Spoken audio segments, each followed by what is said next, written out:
কোরআন হাদিসে চলো যখন যারা চাই মনে, নবী বিনে কে তারাবে পুলসিরাতর মিজানে, নবী বিনে কে তারাবে পুলসিরাতর মিজানে।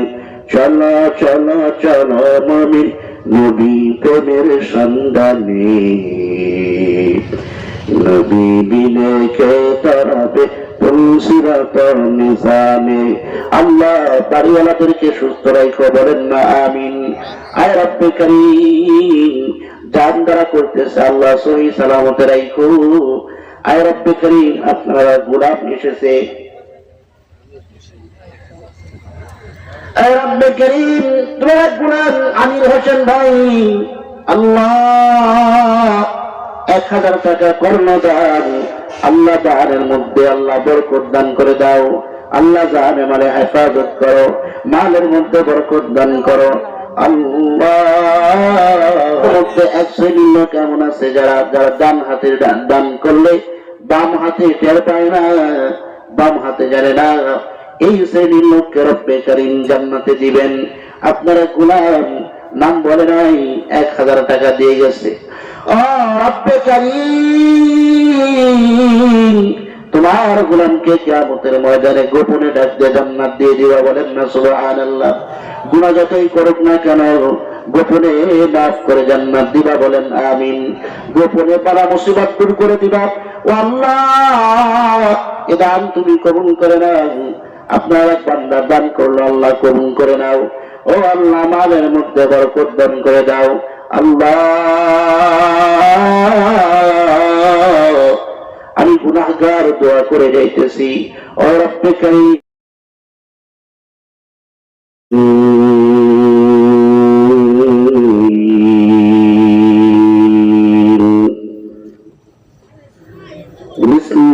বিসমিল্লাহির রহমানির রহিম।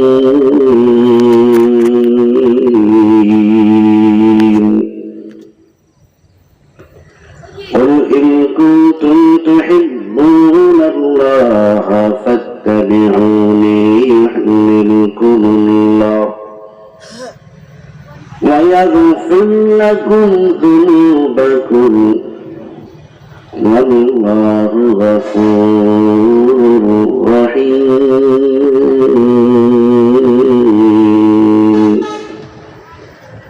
وقال صاحب القرآن صلى الله عليه وسلم: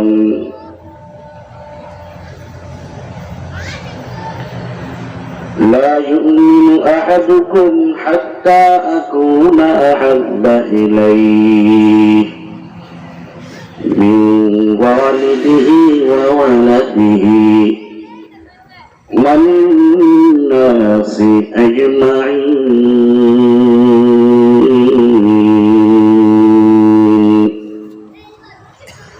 آمنت بالله صدق الله مولانا العظيم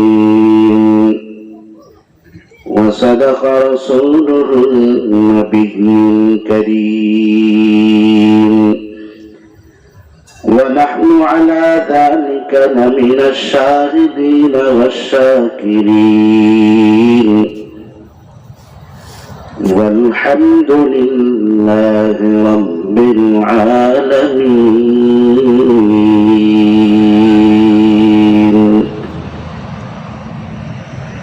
اللهم صل على محمد وعلى آل محمد كما صليت على إبراهيم وعلى آل إبراهيم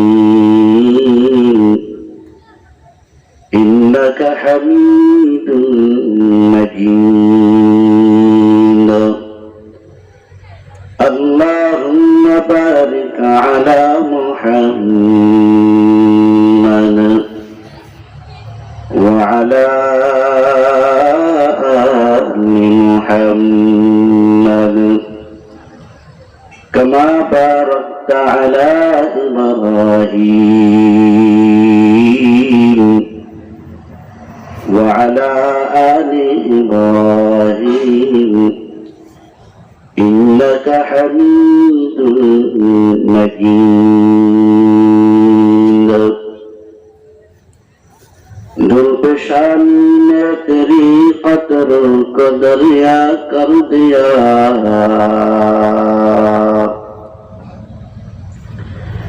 जुल्फशानी ने तेरी कदर कदरिया कर दिया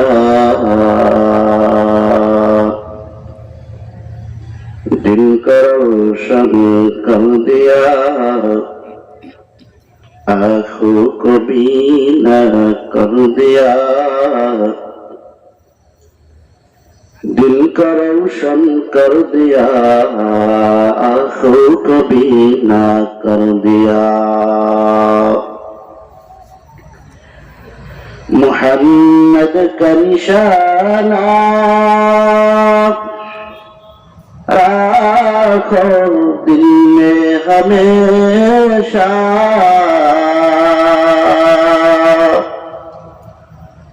ताकि शफी मर्द कमल उम्मत मुस्तफा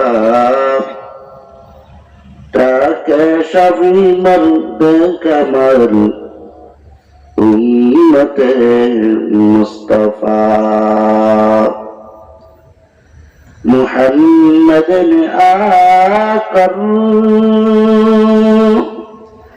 कुफ्र का मिटाया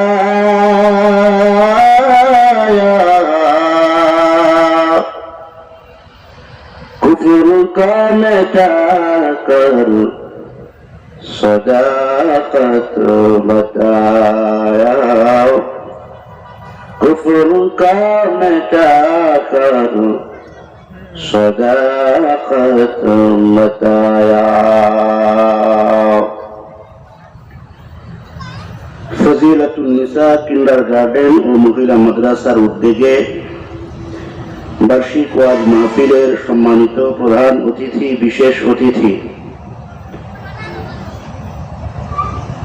ও আমার সামনে উপবিষ্ট আল্লাহ পাকের আশিকিন জাকিরিন মুহিব্বিন মুরব্বিয়ান আওয়াম আমার সমবয়সী কলিজার টুকরা যুবক বন্ধুগণ স্নেহের ছোট ভাই পর্দার অন্তরালে অবস্থানরত আমার শ্রদ্ধেয় মা ও বোনেরা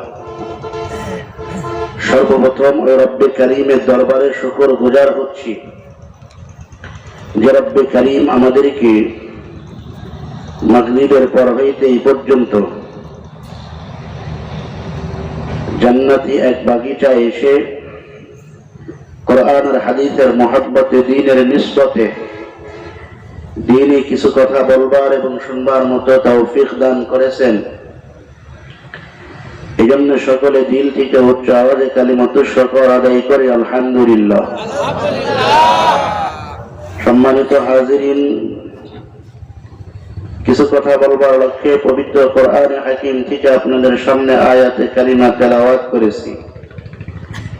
বিশ্ব নবী, দয়ার নবী, মায়ার নবী, রহমাতুল লিল আলামিন, সৈয়দুল কাউনাইন, ইমামুল মুরসালিন, জনাবে মুহাম্মদুর রাসূলুল্লাহ সাল্লাল্লাহু আলাইহি ওয়াসাল্লামের অসংখ্য অমিয়বাণী পবিত্র হাদিস মুবারক থেকে এক টুকরো হাদিস আপনাদের সামনে তেলাওয়াত করেছি।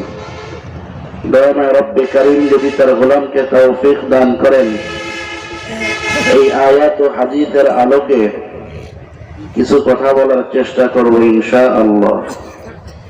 প্রিয় হাজিরিন, নবীর শানে আমি কিছু কথা বলার নিয়ত করেছি। নবীর শান কোরআনে কারিমে আছে কি নাই? বলেন আছে কি নাই? সারা রাত যদি নবীর শান নিয়ে আলোচনা করা হয়, রাত শেষ হয়ে যাবে, কিন্তু নবীর শান শেষ হবে না। আল্লাহ তাআলা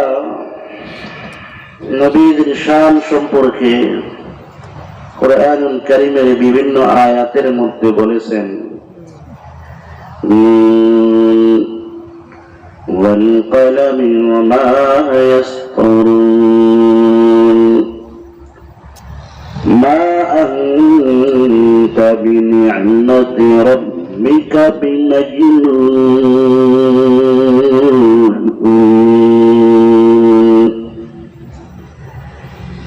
سورة القلم মধ্যে রব্ব করিম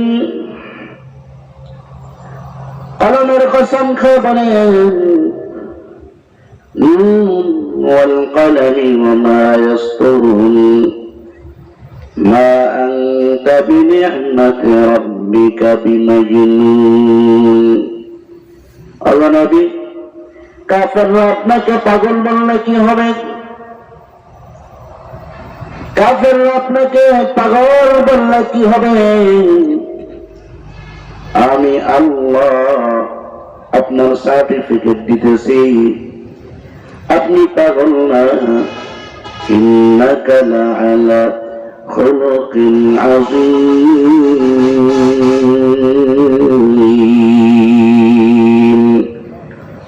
আপনি মহা চরিত্রের অধিকারী। আখলাক তিন প্রকার। এক নম্বর আখলাকের নাম হলো খুলুকে হাসান, আর এক নম্বর চরিত্রের নাম হলো খুলুকে কারীম, আর এক নম্বর চরিত্রের নাম হলো খুলুকে আযীম। এই তিন প্রকার আখলাক আছে, বলেন কয় প্রকার? এক নম্বরে খুলুকে হাসান। আশরাফ আলী থানভী রাহমাতুল্লাহ আলাইহিকে কেউ জিজ্ঞাসা করলেন, হুজুর আল্লাহর ওলিকে তার পরিচয় আমাকে আপনি দিয়ে দেন। হুজুর বললেন, যাও ওই মসজিদের মধ্যে যাও, আল্লাহর তিন কুতুব মাগরিবের নামাজের পরে গেলে দেখবা আল্লাহর তিন কুতুব বসা আছে। প্রথম যে জনকে তুমি দেখবা, প্রথম জনকে গিয়ে তুমি একটা ঘুষি মারবা, দ্বিতীয় জনকে ঘুষি মারবা, তৃতীয় জনকে ঘুষি মারবা। উনি প্রথম জনকে যখন ঘুষি মারলেন, ওই আল্লাহর ওলি তারা পাল্টা একটা ঘুষি ওই লোকটাকে মেরে দিলেন। এই যে একটা ঘুষি, একটা থাপ্পড় মারলেন, উনিও একটা থাপ্পড় মেরে দিলেন। এটার নাম হলো হাসান। এই আখলাকের নাম হলো খুলুকে হাসান। তো দ্বিতীয় ব্যক্তিকে মারলেন, দ্বিতীয় ব্যক্তি মারার পরে ওই দিকে তাকাইলেন, তাকায় আল্লাহর রাস্তায় মাফ করে দিলেন। এই আখলাকটার নাম হলো খুলুকে কারীম। তৃতীয় ব্যক্তিকে মারলেন, তৃতীয় ব্যক্তিকে মারার পর ওই ব্যক্তি দাঁড়িয়ে বুকের মধ্যে জড়িয়ে নিলেন, আর বুকের মধ্যে জড়িয়ে নিয়ে বললেন, ভাই তুমি কষ্ট পেয়েছো, তুমি আমাকে ক্ষমা করে দাও, তোমাকে আমি কষ্ট দিয়েছি, তুমি আমাকে কষ্ট করে আঘাত করেছ, ও আল্লাহর গোলাম তুমি আমাকে মাফ করে দাও। এ কথা বলে তার বুকের মধ্যে জড়িয়ে নিলেন। ওই লোকটা পুস্তার বাকি নিল না। খুলুকে হাসান কাকে বলে, খুলুকে কারীম কাকে বলে, আর খুলুকে আযীম কাকে বলে? আল্লাহ তাআলা বলেন, ইন্নাকা লাআলা খুলুকিন আযীম।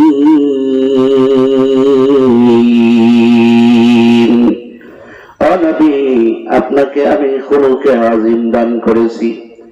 আপনার জন্য মাছ পাগল, আপনার জন্য গাছ পাগল, আপনার জন্য গর্ভের পিপিলিকা পাগল, আপনার জন্য আসমান পাগল, আপনার জন্য জমিন পাগল, সমস্ত মাখলুক আপনার জন্য পাগল।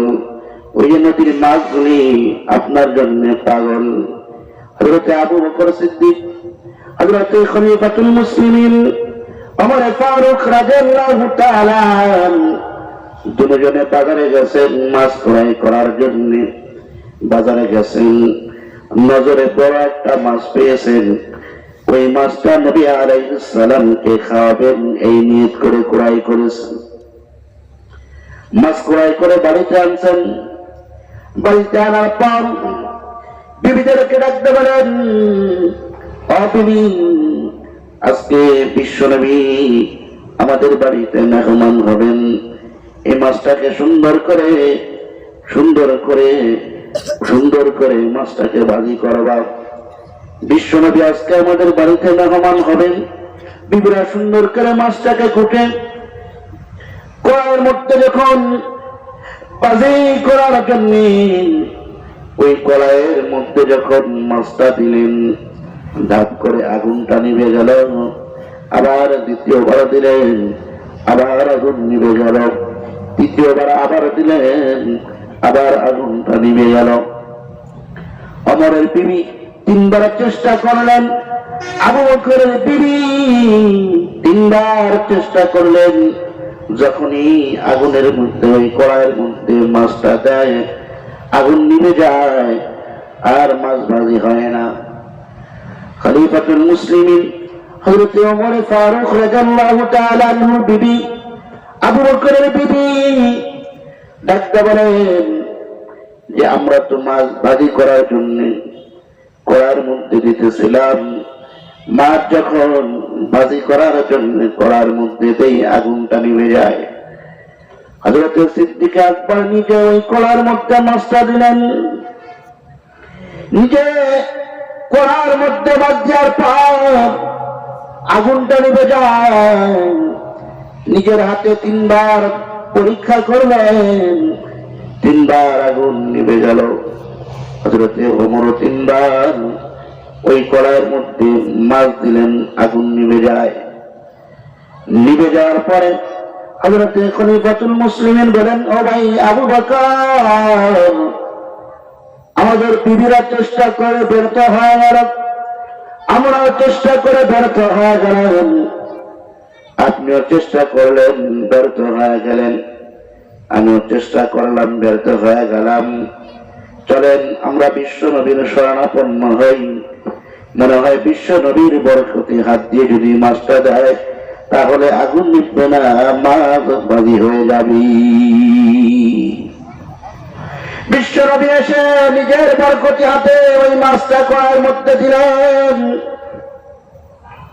নিজের বরকতি হাতে মাছটা কড়াইয়ের ভিতরে দেওয়ার পর আগুন ধাপ করে নিভে গেল। আবার দিলেন, আবার আগুন নিভে গেল, আবার দিলেন, আবার আগুন নিভে গেল। আবু বকর তো বিশ্ব নবীর কাছে আসছে, আমার তো বিশ্ব নবীর কাছে আসছে। বিশ্ব নবী আবার যাবে কার কাছে? রব্বে কারীম কে ডাকতে বলে, ও আল্লাহ, এই মাছটাকে ভাজি করার জন্য ওমর বিবি চেষ্টা করছে, আবু বকরের বিবিও চেষ্টা করছে, আবু বকর নিজে চেষ্টা করেছে, ওমরও নিজে চেষ্টা করেছে, আমি বিশ্ব নবীও নিজের হাত দিয়ে মাছটা ভাজি করার জন্য কড়াইয়ের মধ্যে দিয়েছি। ওগো আল্লাহ, এই মাছ কেন ভাজি হয় না? কেন এই মাছকে আমরা ভাজি করতে পারতেছি না? আপনি জানায় দেন। রব্বে কারীম ডাকতে বলে, ওগো নবী, এই মাছ দুনিয়ার আগুনে কেন? এই মাছ যদি আপনি জাহান্নামের আগুন দিয়ে জ্বালাইতে চান জ্বালাইতে পারবেন না। কারণ কি নবী জানেন? কি জন্য এই মাছটাকে আপনি দুনিয়ার আগুন কেন জাহান্নামের আগুন দিয়ে জ্বালাইতে পারবেন না? আপনার এক আশিক জাহাজের মধ্যে যাইতেছিল, আপনার উপরে দুরূদ পড়তেছিল, এই মাছটা মহাব্বতের নজরে দিল থেকে মাছটা দুরূদের আওয়াজ শুনতেছিল। যতদিন পর্যন্ত এই জাহাজ চলতেছিল আর আপনার ওই আশিক যত দূর পর্যন্ত এই দুরূদের আওয়াজ দিতেছিল, এই মাছটা মনোযোগ সহকারে আপনি নবীর মহব্বতে দুরূদ শুনতেছিল। আল্লাহ তাআলার কাছে এত মজা লাগছে, এত ভালো লাগছে। রব্বে কারীম এই মাছটার উপরে আল্লাহ জাহান্নামের আগুন হারাম করে দিয়েছে। অতএব এই মাছটাকে আপনি দুনিয়ার আগুন দিয়ে কেমনে জানাবেন যে মাছটার উপরে আল্লাহ জাহান্নামের আগুন হারাম করে দিয়েছে? ওই মাছটাকে আপনি দুনিয়ার আগুন দিয়ে জ্বালাইতে পারবেন না। অবস্থা একটা মা যদি মহাব্বতের নজরে নবীর দুরূদ শুনতে পারে, তার উপরে যদি জাহান্নামের আগুন হারাম হয়ে গিয়ে থাকে, আমি আপনি তো নবীর মহাব্বতের উম্মত, নবী আমার কিয়ামতের ময়দানে আমার জন্য সুপারিশ করবেন। কথা বলেন ঠিক কিনা? সমস্ত নবীরা কিয়ামতের ময়দানে রব্বে কারীম যখন জান্নাতে যাওয়ার ফয়সালা করে দিবেন, নবীরা জান্নাতের গেটের সামনে গিয়ে বলবেন, আমি মূসা বলছি জান্নাতের দরওয়াজা খুলে দাও, আমি ঈসা বলছি জান্নাতের দরওয়াজা খুলে দাও, আমি ইসমাইল বলছি জান্নাতের দরওয়াজা খুলে দাও, আমি ইব্রাহিম বলছি জান্নাতের দরওয়াজা খুলে দাও। জান্নাতের দরওয়াজা খোলা হবে না। সমস্ত নবীরা বাবা আদমের কাছে আসবে, ওগো বাবা, আমরা জান্নাতের সামনে গেলাম, জান্নাতের দরওয়াজাটা খুলে না, আপনি তার নজরে রব্বে কারীমের কাছে সুপারিশ করুন, রব্বে কারীম যেন জান্নাতের দরওয়াজা খুলে দেন। বাবা আদম সমস্ত নবীদেরকে নিয়ে জান্নাতের দরওয়াজার সামনে গিয়ে বলে, ও জান্নাতের প্রহরীরা, আমি বাবা আদম বলছি জান্নাতের দরওয়াজাটা খুলে দেন। আল্লাহু আকবার। জান্নাতের প্রহরীরা রাখতে বলে, ও বাবা আদম, ঈসা নাম শুনলাম, মূসা নাম শুনলাম, ইসমাইল নাম শুনলাম, ইদ্রিস নাম শুনলাম, নূহ নাম শুনলাম, ঈসা নাম শুনলাম, আদম নাম শুনলাম, কত নাম শুনলাম, কিন্তু নবী মুহাম্মদুর রাসূলুল্লাহর নাম শুনলাম না। নবী মুহাম্মদুর রাসূলুল্লাহ কোথায়? নবী মুহাম্মদুর রাসূলুল্লাহ মাকামের মাহমুদের মধ্যে রব্বে কারীমকে ডাকতে বলেন, ও আল্লাহ, আমার উম্মতকে যতক্ষণ না তুমি মাফ না করবে, আমার গুনাহগার উম্মতকে যতক্ষণ না তুমি মাফ না করবে, ও তার মাওলা, আমি সিজদার থেকে মাথা উঠাবো না। ও তার মাওলা, তুমি আমার উম্মতকে মাফ করে দাও। ও দোস্ত, আল্লাহর নবী আমার জন্য কিয়ামতের ময়দানে সিজদায় পড়ে আল্লাহর কাছে সুপারিশ করবেন। একটা মা যদি নবীর মুহাব্বতে দুরূদ শোনার কারণে জাহান্নামের আগুন তার উপরে হারাম হয়ে যায়, আমি তো বনি আদম শ্রেষ্ঠ নবীর শ্রেষ্ঠ উম্মত, আমি যদি নবীকে মুহাব্বত করি, আমি যদি নবীর সুন্নতের উপরে আমল করি, রব্বে কারীম আমার উপর থেকে জাহান্নামের আগুনকে হারাম করে দিবে। কথা বলেন ঠিক কিনা? ওগো নবীর উম্মতেরা,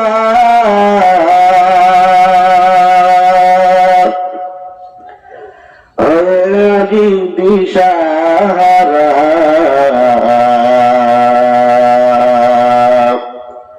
কোরআন হাদিসে চলো যখন যারা চাই মনে, নবী বিনে কে তরাবে পুলসিরাত মিজানে, নবী বিনে কে তরাবে পুলসিরাত মিজানে। চলো চলো চলো মুমিন নবী প্রেমের সন্ধানে,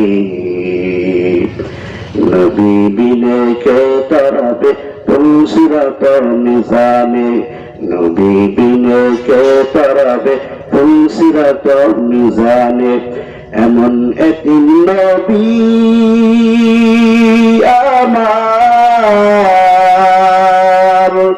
পিতা মাতা নাই যে তাহার, এমন এতিম নবী আমার, পিতা মাতা নাই যে তাহার, তারপরে কত মারা মারল তাকে দুশ্মনে, নবী বিনে কে তরাবে পুলসিরাত মিজানে। চলো চলো চলো মুমিন নবী প্রেমের সন্ধানে নবী বিনে কে তারাবে পুলসিরাত মিজানে নবীর মায়া নাই কি তোমার কেমন দুঃখ দাও যে আবার নবীর মায়া নাই কি তোমার কেমন দুঃখ দাও যে আবার দুরুদ পড়ো স্মরণ করো দুরুদ পড়ো স্মরণ করো প্রথম রাতি কাফনে নবী বিনে কে তরাবে পুলসিরাত মিজানে নবী বিনে কে তরাবে পুলসিরাত মিজানে চলো চলো চরমনি নবী প্রেমের সন্ধানে নবী বিনে কে তরাবে পুলসিরাত মিজানে নবী বিনে কে তরাবে পুলসিরাত মিজানে ও মুসলমান ইমানদার আল্লাহর গোলাম যে নবী মাকামে মাহমুদের মধ্যে তোমার জন্য আমার জন্য সুপারিশ করবে একটু কি দিল দিয়ে কখনো চিন্তা করেছো নাকি ওই নবীর জন্য আমি কি মুহাব্বত করলাম ওই নবীর সুন্নতের উপরে আমি কি আমল করলাম ও দুনিয়াদার ইমানদার আল্লাহর গোলাম একটা সমুদ্রের মাছ যদি নবীকে চিনতে পারি তুমি আমি বনি আদম সর্বশ্রেষ্ঠ সন্তান কেন তুমি আমি নবীকে চিনলাম না কিয়ামতের ময়দানে নবী আলাইহিস সালাম কিয়ামতের ময়দানে যদি আল্লাহ জিজ্ঞাসা করেন ও বান্দা সমুদ্রের একটা মাছ যদি আমার নবীকে চিনতে পারে গর্তের পিপিলিকা যদি আমার নবীকে চিনতে পারে মসজিদে নববীর মধ্যে নবী আলাইহিস সালাম মসজিদে নববীর মধ্যে নবী আলাইহিস সালাম এটা খেজুর গাছের সাথে পেট লাগায়া খুতবা দিতেন এক মহিলা নবীর দরবারে এসে বলতেছেন গো হাবিব আমার একটা গোলাম আছে এই গোলাম একটা মেম্বার বানায়া দিবেন এই মেম্বারের উপর দাঁড়িয়ে আপনি খুতবা দিবেন নবী আপনি এই মরা খেজুর গাছের সাথে ট্যাক লাগায় খুতবা দেন সুন্দর একটা মেম্বার আপনাকে আমার গোলাম বানিয়ে দিবে মুসলমান ইমানদার আল্লাহর গোলাম ওই গোলাম সুন্দর একটা মেম্বার বানায় মসজিদে নববীর মধ্যে নিয়ে আসেন মসজিদে নববীর ভিতরে যখন মেম্বারটা ঢুকাইছে মেম্বারটা ঢুকানোর পর ওই মরা খেজুর গাছটা বাচ্চার মতো কান্নার আওয়াজ দিতে আরম্ভ করে দিছে কিতাবের মধ্যে আসছে বাচ্চা জন্য কান্নে ওইভাবে কান্নার আওয়াজ দিতে আরম্ভ করে দিছে অন্য রায়াতের মধ্যে আসছে নবী আলাইহিস সালাম মেম্বার থেকে উঠে ওই খেজুর গাছটার বুকের মধ্যে জড়ায় দিছে বাচ্চা যখন কান্না আরম্ভ করে মা যখন তার বাচ্চাটার বুকের মধ্যে জড়ায় না ওই বাচ্চা আর কান্নাকাটি করে না নবী আলাইহিস সালাম যখন ওই খেজুর গাছটার নিজের বুকের মধ্যে জড়ায় নিছে খেজুর গাছ আর কান্না করে না নবী আলাইহিস সালাম বুকের মধ্যে জড়িয়ে ধরে বলে ও গাছ তুই কেন কাঁদো খেজুর গাছের জবান আল্লাহ খুলে দিয়েছে খেজুর গাছ দেখতে বলে নবী দুজাহানের বাচ্চা আমার সাথে হেলান দিয়ে খুতবা দিতেন আমি খেজুর গাছের কতই লাগাম দুজাহানের বাচ্চা আমার সাথে টেক লাগা খুতবা দিতেন আজ থেকে আমি বরকত থেকে মাহরুম হয়ে যাচ্ছি এই জন্য নবী আমি কাঁদতেছি নবী আলাইহিস সালাম বলেন ও খেজুর গাছ তোর জন্য দোয়া দিয়ে দিলাম কিয়ামত পর্যন্ত তুই দুনিয়াতে থাকবি, বলেন না সুবহানাল্লাহ। হাদিসের মধ্যে নবী আলাইহিস সালাম বলেন, খেজুর গাছ মানুষের মতো, বলেন কার মতো? খেজুর গাছ মানুষের মতো। অন্যান্য গাছের দেখবেন মানুষের হাত কাটলে মানুষ বাঁচে, পা কেটে গেলে মানুষ বাঁচে, কথা বলেন ঠিক কিনা? কান কেটে গেছে মানুষ বাঁচে, হাত কেটে গেছে মানুষ বাঁচে। খেজুর গাছে মানুষের যখন মাথা কেটে যায় মানুষ আর বাঁচেনি, কথা বলেন? মানুষ আর বাঁচে না। অন্যান্য গাছের মাথা যদি কেটে দেন ওই গাছটা বাঁচে, কিন্তু খেজুর গাছের মাথা কাটলে কিন্তু কখনো বাঁচে না। দেখবেন শীতের সিজনে একবার এই পিঠ আবার ওই পিঠ কাটা হয়, প্রত্যেকবার খেজুর গাছ রস দেয়। বিশ্বনবী খেজুর গাছটা ডাকতে বলেন, ও গাছ, আমি দোয়া করে গেলাম এই মসজিদে নববীতে, আল্লাহু আকবার, তোর খেজুর আগত মেহমানরা সকলেই খাবে। ও খেজুর গাছ, কিয়ামত পর্যন্ত রব্বে কারীম তোকে হায়াত দান করবে, কিয়ামত পর্যন্ত তুই সুন্দর ফল দিবি, আর এই মসজিদে নববীর আগত সমস্ত মেহমানরা তোর এই গাছের ফল খাবি। নবী আলাইহিস সালাম বলেন, ও খেজুর গাছ, তোর জন্য আমি দোয়া করলাম। খেজুর গাছ ডাকতে বলেন, ও নবী, আমার ফল কিয়ামত পর্যন্ত মানুষ খাবে, আলহামদুলিল্লাহ। তবে কিয়ামতের ময়দানে আপনার সাথে আমি জান্নাতে থাকতে চাই, বলেন না সুবহানাল্লাহ। একটা খেজুর গাছ যদি অল্প সময়ের সোহবতের কারণে নবীর সাথে জান্নাতে থাকে, কিয়ামত পর্যন্ত যদি রব্বুল কারীম ওই খেজুর গাছ থেকে আল্লাহ তাআলা ফল দিতে পারেন, কি কারণে দিলেন? নবীর মহব্বতের কারণে দিলেন, কথা বলেন ঠিক কি ঠিক না? নবীর আশিক একটা খেজুর গাছ যদি নবীকে চিনে, যদি নবীর মা যদি নবীকে চিনে, তুমি আমি আশরাফুল মাখলুকাত, সর্বশ্রেষ্ঠ জাতি, কেন তুমি আর আমি আমার নবীকে চিনলাম না? সাহাবীরা নবীর কেমন পাগল ছিলেন, নবী আলাইহিস সালামের কেমন পাগল ছিলেন।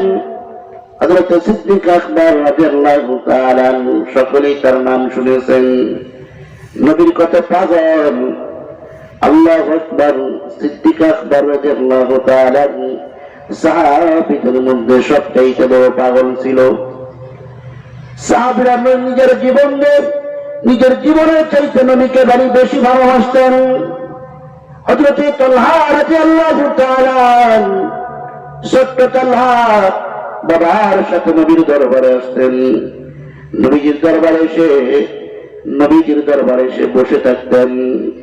একবার তালহা বাবাকে বলে, ও বাবা, আমাকে নামিয়ে দাও, আমি আমার নবীর সাথে কিছু কথা বলবো। সুবহানাল্লাহ করেন না?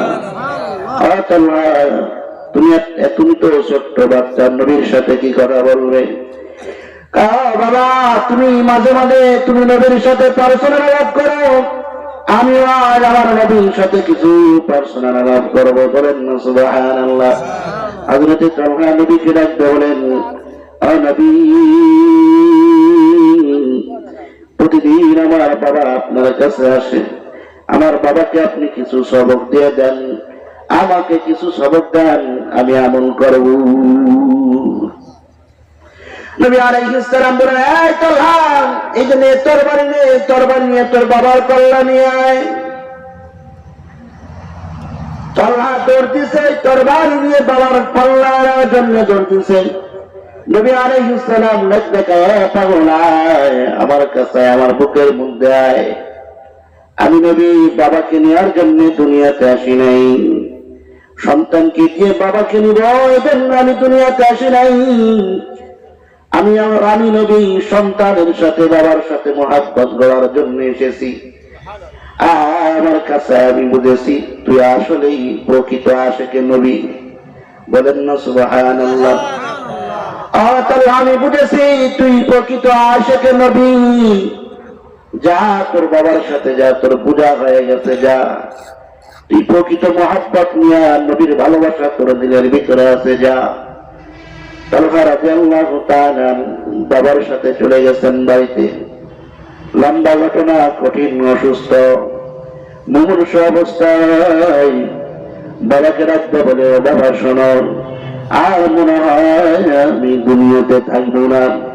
ও বাবা, তোমাকে একটা কথা বলে যাই, আমার জীবনের শেষ ওসিয়ত তোমাকে করে যাই। কি বাবা? তল্হা ডাকতে বলে, ও বাবা, আমি দুনিয়ার থেকে বিদায় নিয়ে চলে যাব।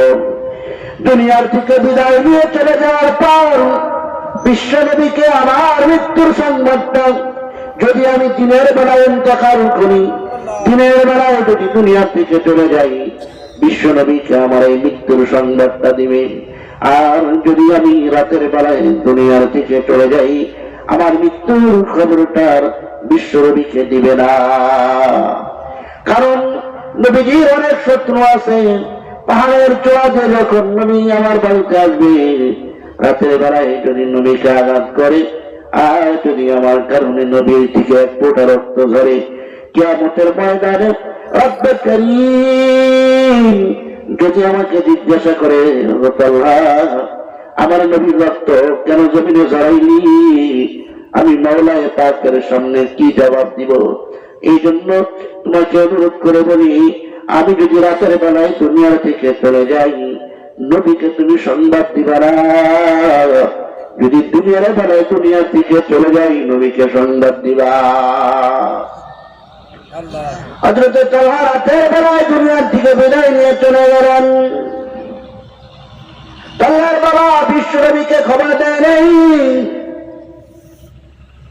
বিশ্বনবী যখন জানলেন তালহা, ওই ছোট্ট তালহা দুনিয়ার থেকে বিদায় নিয়ে চলে গেছেন, তালহার বাড়িতে গিয়ে বলে, ও তালহা, ও তালহার বাবা, আমি না তোমাকে বলেছিলাম তালহা যদি মারা যায় আমাকে খবর দিবা? তালহা মারা গেলে আমি নবী নিজের হাতে তালহাকে গোসল করাবো। জীবনের শেষ গোসলটা আমি নবীর নিজের হাতে করাবো। নিজের হাতে আমি কাফনের কাপড় পরাবো। তুমি কেন আমাকে খবর দিলে না? আমি নিজে নবী ওই তালহার নামাজে জানাজার ইমামতি করব। বলেন না সুবহানাল্লাহ? আর জোরে বলেন আল্লাহু আকবার। চিল্লায় বলেন আল্লাহু আকবার। বলে আমি নিজে তালহার ইমামতি করব।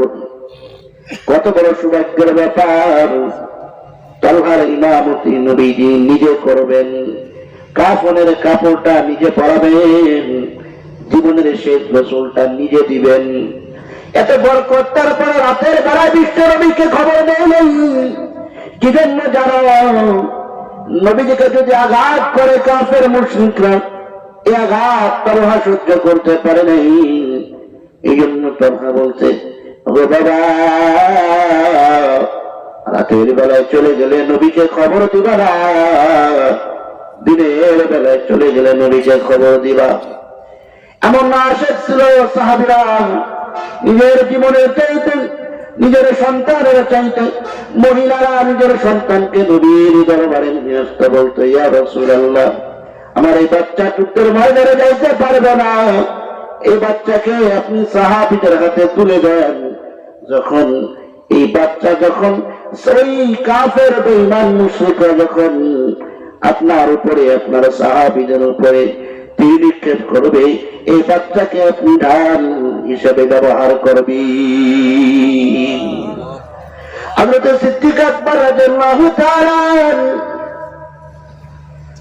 বিশ্বনবী সিদ্দিক আকবরকে ডাকতে বলেন, ও আবু বকর, কাফেররা যেইভাবে আমার উপরে জুলুম অত্যাচার করতেছে, যে কোনো সময় রব্বে কারীম ঘোষণা দিবেন হিজরতের।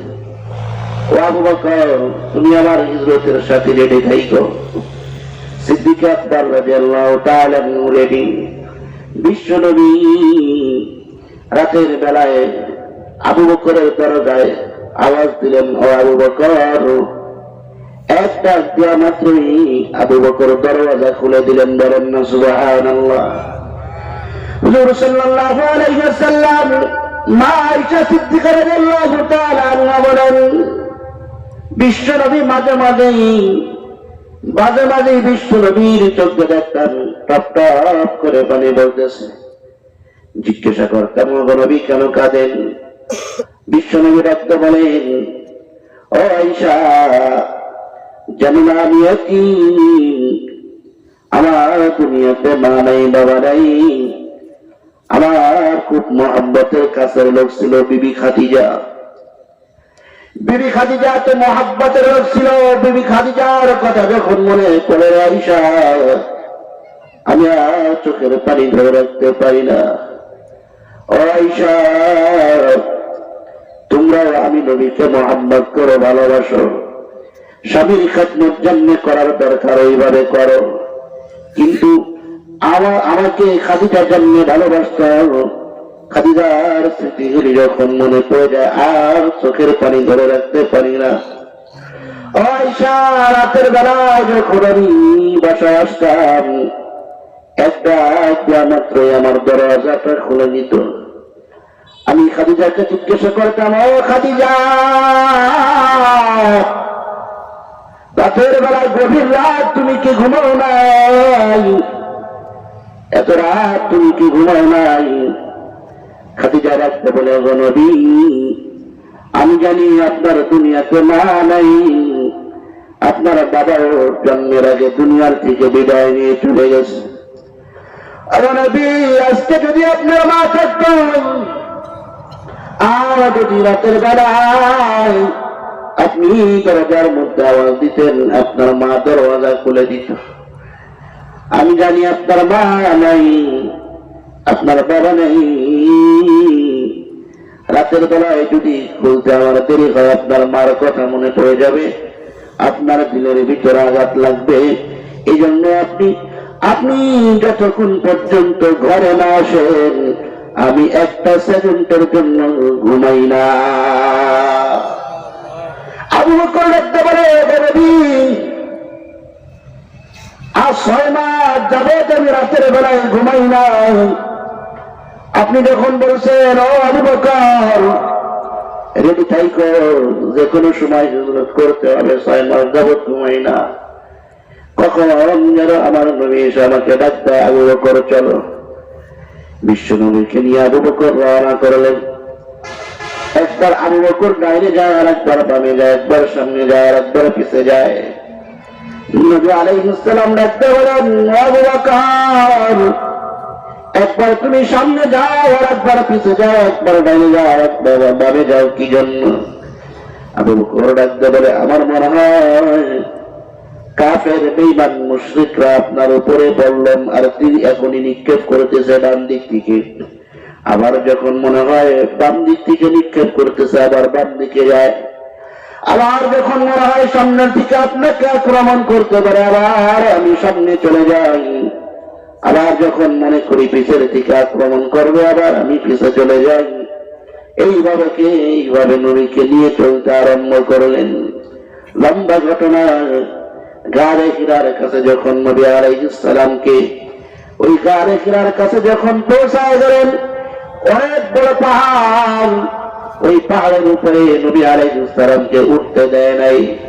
আবু বকর ডাকতে বলেন, ও নবী, আমি আপনার সওয়ারি হয়ে গেলাম, বলেন না আল্লাহু আকবার। আমি যে বলতেছি আমি আপনার সওয়ারি হয়ে গেলাম, আপনি আমার পিঠের উপরে ওঠেন। আপনাকে পাহাড়ের উপরে উঠতে দিব না, আপনি আমার এই পিঠের উপরে উঠেন, আপনাকে আমি নিজে বহন করে পাহাড়ের উপরে নিয়ে যাব। লম্বা ঘটনা দোস্ত। হযরতে সিদ্দিক আকবর নবী আলাইহিস সালামকে নিয়ে ওই গুহার কাছে চলে গেলেন। গুহার কাছে যাওয়ার পর নবী আলাইহিস সালামকে বলেন, ও আল্লাহর নবী, আপনি এখানে বসেন, আমি গুহার ভিতরে যাই, গুহার ভিতরে গিয়ে থাকার উপযোগী করি, পরিষ্কার করি। গুহার ভিতরে আগে আমি যাব, তারপরে আপনাকে নিব। হযরতে সিদ্দিক আকবর গুহার ভিতরে চলে গেলেন। গুহার ভিতরে যাওয়ার পর নিজের পাগড়িটা ছেড়ে ওই গর্তগুলি, গুহায় অনেক গর্ত ছিল, গুহার গর্তগুলি নিজের পাগড়ি ছেড়ে আটকাতে আরম্ভ করলেন। সমস্ত গর্তগুলি আটকায় নিলেন। একটা গর্ত বাকি ছিল, ওই গর্তটা নিজের বৃদ্ধা আঙ্গুলি, নিজের পায়ের বৃদ্ধা আঙ্গুল দিয়ে ওই গর্তটা বুঝিয়ে দিলেন। গর্তটা আটকে উনি নবী আলাইহিস সালামকে বলেন, ও রাসূল, আসেন আপনি আরাম করেন, পরিবেশ হয়ে গেছে। বিশ্ব নবী এসে আবু বকরের রানের উপরে মাথা রেখে ঘুমায় পড়লেন। আবু বকর বিশ্ব নবীর চেহারা মুবারকের দিকে তাকালেন। আগের থেকে বিশ্ব নবী রব্বে কারীমের কাছে দোয়া করতেছিলেন, ওগো মাওলা, এমন একটা পরিবেশ তুমি আমাকে, আমার নবীকে এবং আমাকে এমন একটা জায়গায় তুমি একত্রিত করে দিবা যেখানে কোনো মাখলুক থাকবে না, তুমি, তোমার নবী থাকবে আর আমি আবু বকর থাকবো। আল্লাহ আবু বকরের দোয়া কবুল করে নিয়েছেন। সিদ্দিক আকবর নবীর দিকে এক নজরে তাকায় আছেন। হঠাৎ করে ওই যে গর্তটা নিজের পা দিয়ে নিজের বিদ্যাঙ্গুলি যে আটকে রাখছেন, ওইখান থেকে একটা সাপ কামড় মারছে। সিদ্দিক আকবর রাদিয়াল্লাহু তাআলা চেহারা লাল হয়ে গেছে। সুন্দর মানুষ, চেহারাটা লাল হয়ে গেছে। ওই সাপের কামড়ের যন্ত্রণায় চোখ বেয়ে টপ টপ করে পানি পড়তেছে। নবী আলাইহিস সালামের চেহারা মুবারকের উপরে পানির ফোঁটা পড়ার পর নবী আলাইহিস সালামের চেহারা মুবারকের উপরে আবু বকরের ওই চোখের পানি পড়ার পর নবী আলাইহিস সালাম তাকায় দেখেন আবু বকর কাঁদে। ও আবু বকর, কেন কাঁদো? সিদ্দিক আকবর ডাকতে বলে, ইয়া রাসূলুল্লাহ, আমার পাগড়ি দিয়ে আমি সমস্ত গর্তগুলি আটকায় দিয়েছি, একটা গর্ত বাকি ছিল, ওইটা আমার বৃদ্ধা আঙ্গুল দিয়ে আটকায় রাখছি। আমাকে মনে হয় বিষাক্ত সাপ আমাকে কামড় মেরেছে। নবী আলাইহিস সালাম পাটা নিয়ে নবী আলাইহিস সালামের থুতু মুবারক ওইখানে দিয়ে দিলেন। সাথে সাথে আল্লাহ তাআলা ওই বিষকে পানি করে দিলেন। বলেন না সুবহানাল্লাহ। আর ওই গর্তের ভিতর থেকে সাপ বের হয়ে চলে আসলো, বিশাল বড় সাপ। নবী আলাইহিস সালাম ডাকতে জিজ্ঞাসা করেন, ও সাপ, কি ব্যাপার বল? তুই কেন, ও জালেম, তুই কেন আমার সাহাবী আবু বকরকে কামড় মারলি? রব্বে কারীম ওই সাপের জবানকে আল্লাহ তাআলা খুলে দিলেন।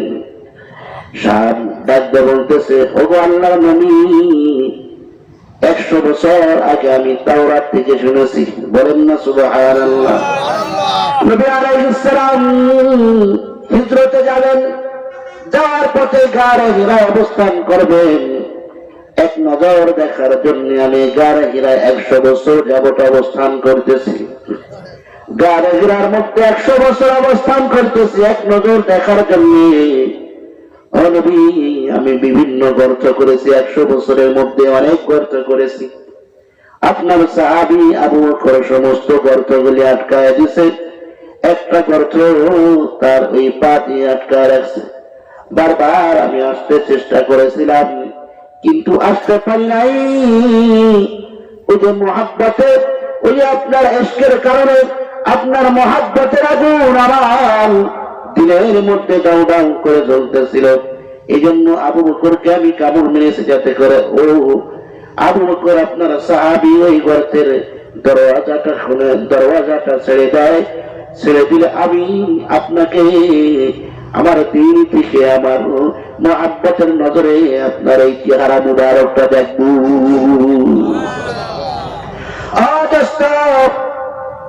গর্তের সাপ যদি নবীকে চিনতে পারে, যদি গর্তের সাপ নবীকে চিনতে পারে, সমুদ্রের মাছ নবীকে চিনতে পারে, যদি খেজুর গাছ নবীকে চিনতে পারে, তুমি আমি তো আশরাফুল মাখলুকাত, আল্লাহ তাআলা সর্বশ্রেষ্ঠ জাতি আমার আর তোমার বানাইছে। কথা বলেন ঠিক কি ঠিক না?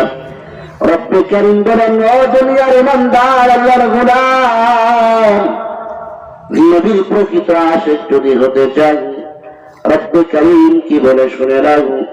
আল্লাহ তাআলা বলেন, কুল ইন কুনতুম তুহিব্বুনাল্লাহ ফাত্তাবিউনি ইউহিব্বুকুমুল্লাহ ওয়া ইয়াগফির লাকুম যুনুবাকুম ওয়াল্লাহু গফুরুর রহিম।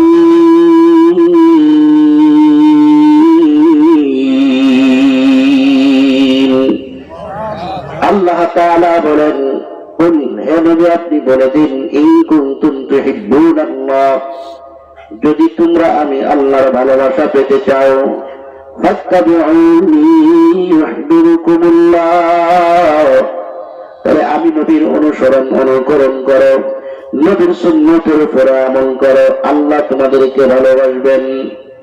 নবীর সুন্নতকে যে ভালোবাসবে আল্লাহ তাকে ভালোবাসবেন, নবীর সুন্নতের উপরে যে আমল করবে আল্লাহ তাকে ভালোবাসবেন। কথা বলেন ঠিক কিনা?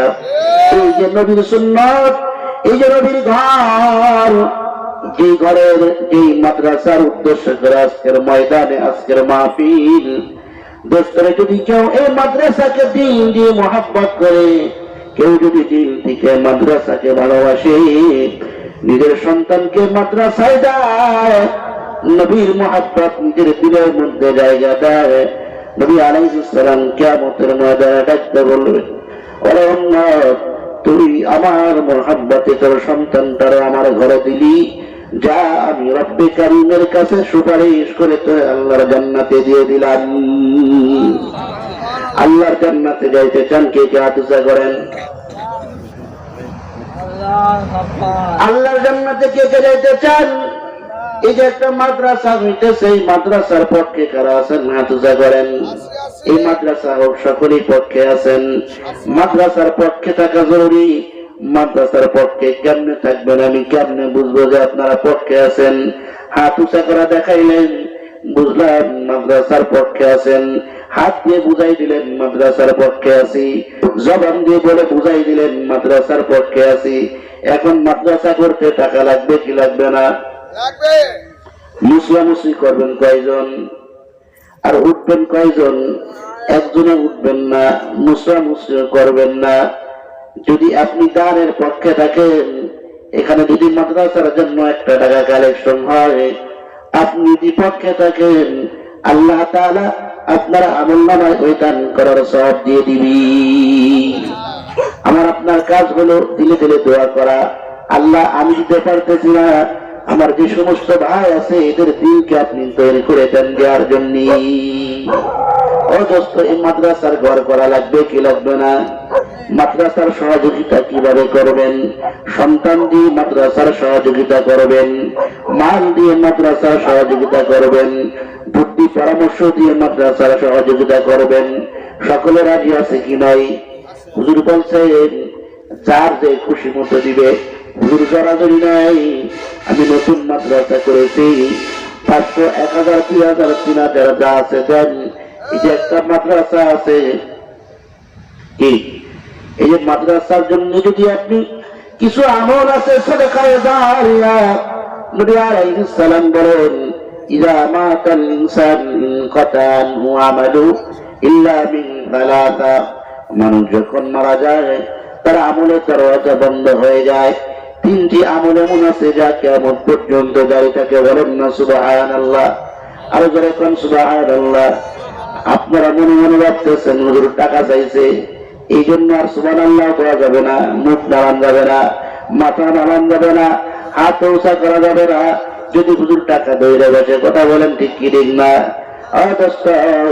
নবী আলাইহিস সালাম বলেন, তিন শ্রেণীর লোক এমন আছে যাদের সব কিয়ামত পর্যন্ত যাইতে থাকবে সাদাকায়ে জারিয়া। 1 নম্বর সাদাকায়ে জারিয়া। একটা সাদাকায়ে জারিয়া কি? একটা সন্তান আপনি মাদ্রাসার মধ্যে দিলেন, এটা আপনার জন্য সাদাকায়ে জারিয়া। একটা মাল আপনি মাদ্রাসার মধ্যে দিলেন, এটা সাদাকায়ে জারিয়া। নাম কি? আল্লাহ ইসাক ভাই 500 আল্লাহ কবুল করে নেন। বলেন আমিন। জোরে কোন আমিন। আল্লাহ জানে মারে হেফাজত করেন। বলেন আমিন। আমার ভাইয়ের মা নাই, বাবা নাই, আল্লাহ ও তার মাওলা, আমার ভাইয়ের মা বাবার কবরের আযাব মাফ করে দাও, কবরকে জান্নাতের বাগান বানায় দাও। ও আল্লাহ, জান্নাতের বিছানা কবরে বিছায় দাও। আয় রব্বে কারীম, ইয়া আল্লাহ, কামাই রুজির মধ্যে বরকত দান করে দাও। আরেক ভাই নাম কি? আমার মুতালেব ভাই, মুহাব্বতের নজরে 500 টাকা করলো দান। আল্লাহ জান্নাতে দাও উচ্চ মাকাম।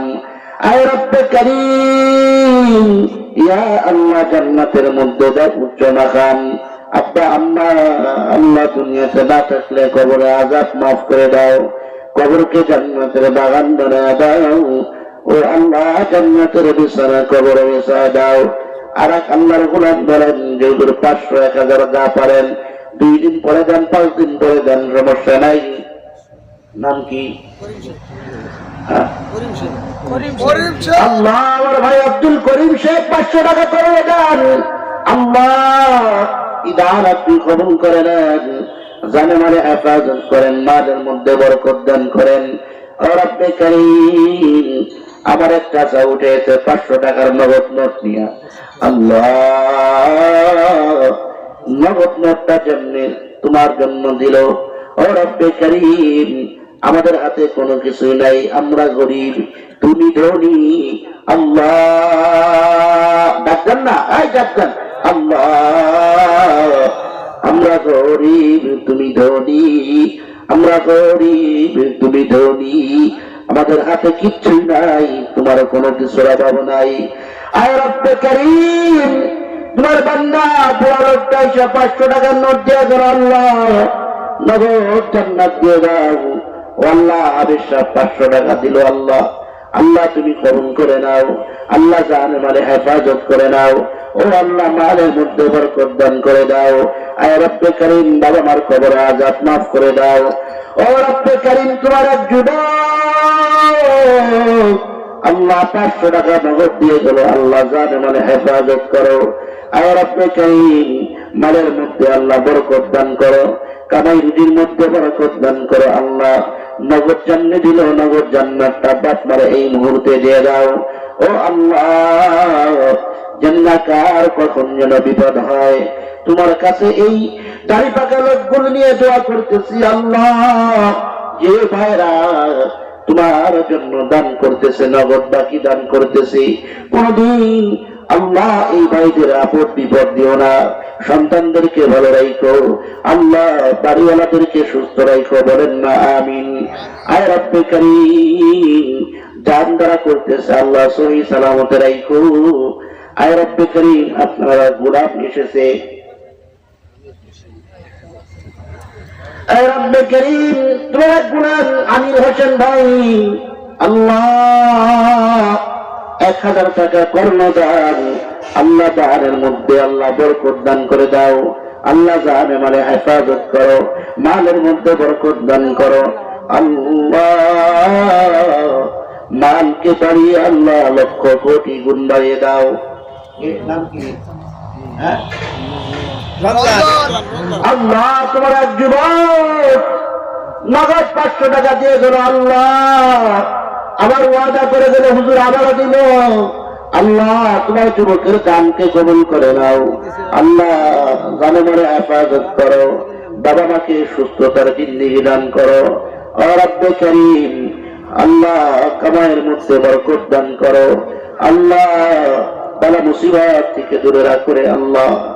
আল্লাহ দেখো তোমার গোলামরা কেমনে দিতেছে। আয় রব্বে কারীম ও দয়ার মাওলা আমি গুনাহগার, গুনাহ করে জবানটারে নষ্ট করে ফেলেছি। তাকায় দেখো এমন হাতগুলি জমিনের মধ্যে আছে, যে হাতগুলি দিয়ে দান করতেছে আল্লাহ, যে হাতগুলি রাতের তাহাজ্জুদের মেরাজের মধ্যে তোমার শাহী দরবারে উঠে। আর রব্বে কারীম দয়ার নজরে দানগুলি তুমি কবুল করে নাও। ও রব্বে কারীম তোমার এক বান্দা দিল 500 টাকা, আল্লাহ কবুল করে নাও। ও আল্লাহ আমার ভাই মাহিদ 1 বস্তা সিমেন্ট দিবে, আল্লাহ কবুল করে নাও। ও রব্বে কারীম জানে মালে হেফাজত করে নাও, মালের মধ্যে বরকত দান করে দাও। আমাদের চৌধুরী সাহেব ও রব্বে কারীম যে মাহফিলে যাই না কেন আমার এই চৌধুরী বাইরে দেখে উঠে আসে টাকা নিয়া। ও আল্লাহ আমার ভাইয়ের দানকে তুমি কবুল করে নাও। আমি জানি আমার ভাইয়ের মা নাই, বাবা নাই, এই মুহূর্তে আব্বা আম্মার কবরে আযাব মাফ করে দাও। আল্লাহ বিবি বাচ্চা সন্তানদেরকে সুস্থতার জিন্দেগি দান করো, বলে মুসিবত থেকে হেফাজত করো। আল্লাহ কামাই রুজির মধ্যে বরকত দান করো। আল্লাহ তোমার নবী বলেছেন কিয়ামতের ময়দানে 7 শ্রেণীর লোককে আল্লাহ জান্নাত দিবে। বলেন কয় শ্রেণীর লোক? আরে জোরে কোন কয় শ্রেণীর লোক? তার মধ্যে 1 শ্রেণীর লোক এমন আছে যারা ডান হাতের দান করলে বাম হাতে টের পায় না, বাম হাতে জানে না। এই শ্রেণীর লোককে রব্বে কারীম জান্নাতে দিবেন। আপনারা গোলাম নাম বলে নাই, 1000 টাকা দিয়ে গেছে। ও রব্বে কারীম তোমার গোলামকে কিয়ামতের ময়দানে গোপনে ডাক দিয়ে জান্নাত দিয়ে দিবা। বলেন না সুবহানাল্লাহ। গুনাহ যতই করুক না কেন গোপনে মাফ করে জান্নাত দিবা। বলেন আমিন। গোপনে বালা মুসিবত দূর করে দিবা।